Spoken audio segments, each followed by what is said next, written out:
चिंटू, जल्दी से कोई टैक्सी तलाश कर। नानी रेलवे स्टेशन पर हमारा इंतजार कर रही होंगी।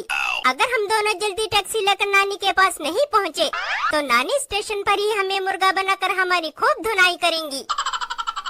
अरे नहीं बेवकूफ, नानी हम दोनों को मुर्गा नहीं बनाएंगी। नानी तुझे मुर्गी और मुझे मुर्गा बनाकर बिना हांडी के हिलोत कर डालेंगी। चिंटू के बच्चे, अगर हम दोनों को नानी के हाथों रोस्ट होने से बचना है, तो हमें कोई ना कोई टैक्सी तलाश करनी ही पड़ेगी। चिंकी की बच्ची, यहाँ तो दूर दूर तक एक भी टैक्सी नजर नहीं आ रही। लगता है सब टैक्सी वाले हड़ताल पर चले गए हैं। चिंटू के बच्चे, अब हम क्या करेंगे? हम नानी को स्टेशन से कैसे लेकर आएंगे?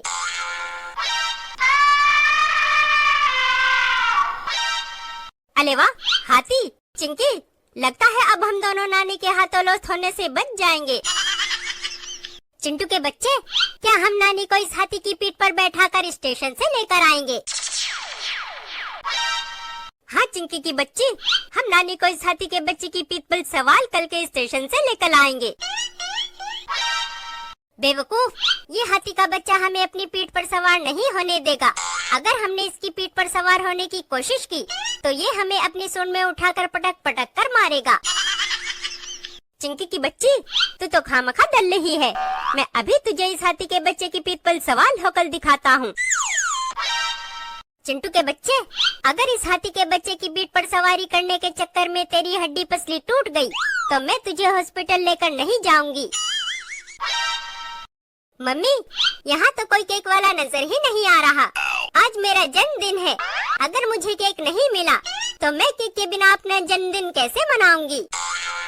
विशानी, थोड़ा सब्र कर, तुझे तेरे जन्मदिन का केक जरूर मिलेगा। अब हम शहर के बिल्कुल पास आ गए हैं।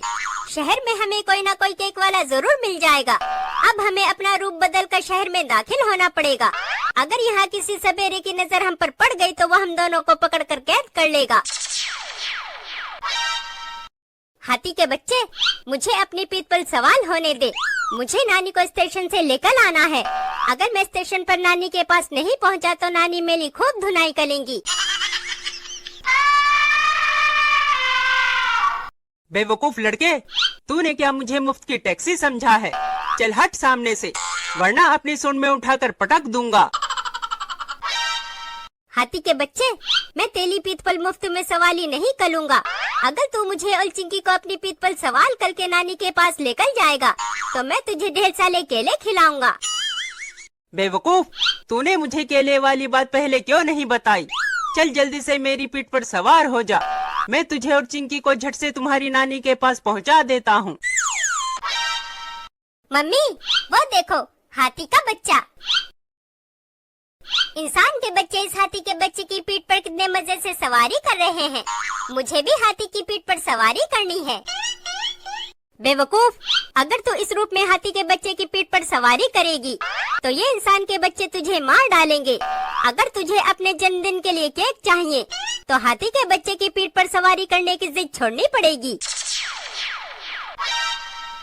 ठीक है मम्मी, मैं हाथी के बच्चे की पीठ पर सवारी नहीं करूंगी, लेकिन बदले में तुम मुझे ढेर सारी केक लेकर दोगी। ठीक है, मैं तुझे ढेर सारी केक दिला दूंगी। थोड़ा आगे चलकर देखते हैं, कोई ना कोई केक वाला हमें जरूर मिल जाएगा।